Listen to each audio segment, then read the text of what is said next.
Il y a des frères qui ont envie de se marier, mais ils se comportent encore comme un enfant.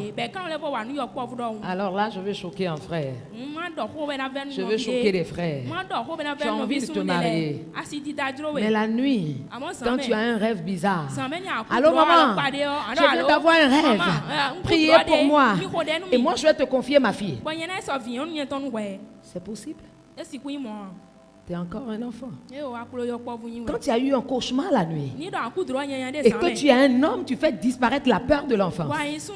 Tu te réveilles et tu te mets maintenant à commander. Tu te mets à réprimer. Tu te mets à lier. Tu te mets à refuser. Tu te mets à rejeter. Tu parles comme un homme. Tu dis, maman, je veux me marier. Je suis d'accord que vous tous vous mariez. Mais là, tu m'appelles maman. J'ai un petit souci. Je ne sais pas comment je vais me déplacer. J'ai des problèmes de quelqu'un. Je vais me donner un peu d'argent et je te donne ma fille. Tu es obligé de demander, maman, vraiment, le mois, c'est compliqué. Aide-moi à gérer à nouveau le mois. Parce que vraiment, c'est difficile.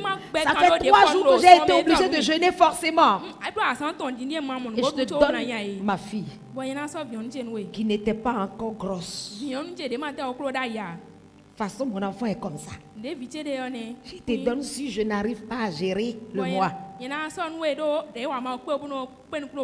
mariage, ce n'est pas pour les enfants.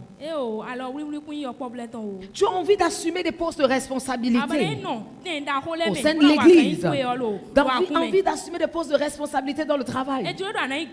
Mais tu marches encore comme un enfant. Tu marches encore comme un bébé.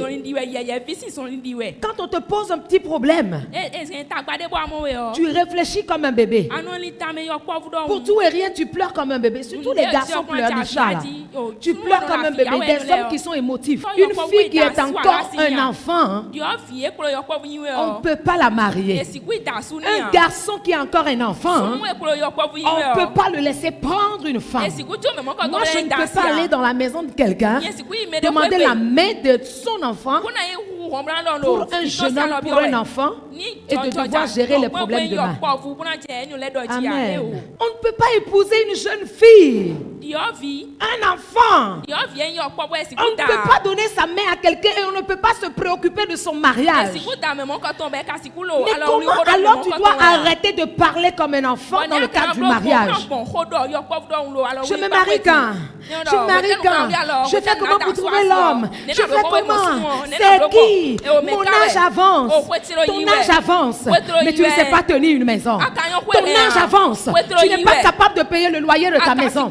Même si c'est un homme qui va payer le loyer de la maison où tu vas rester parce qu'il doit prendre ses responsabilités, il faut que toi-même, femme, tu sois responsable. Parce que le mariage, c'est 2 adultes qui se mettent ensemble. Tu n'es pas capable de te discipliner. Tu n'es pas capable de te lever spontanément, de nettoyer ta maison. Et tu n'es pas préoccupé par ton éducation, mais tu es préoccupé par le mariage. Tu parles comme un enfant. Parle comme un enfant. Et la manière dont tu me parles du mariage me prouve que tu as un enfant. Tu n'es pas capable de t'acheter au moins 2 pailles en tant que femme. Mais tu es pressée d'aller au mariage. Excusez-moi, ce n'est pas pour vous choquer, mais c'est pour vous dire la vérité. Tu es une femme. Une femme chrétienne. Une femme dite vertueuse. Une belle rare que quelqu'un doit déposer dans sa maison. Tu n'as pas 2 pailles. Je ne veux même pas dire brisco. Tu n'as pas 2 pailles. Tu as pantalon. Tu as mis ses au revoir. Tu as des jupettes coupées. Mais tu es pressé de te marier pour aller prouver quoi chez qui. Et on dira, de qui est telle fille? Je ne permettrai pas que quelqu'un m'injure.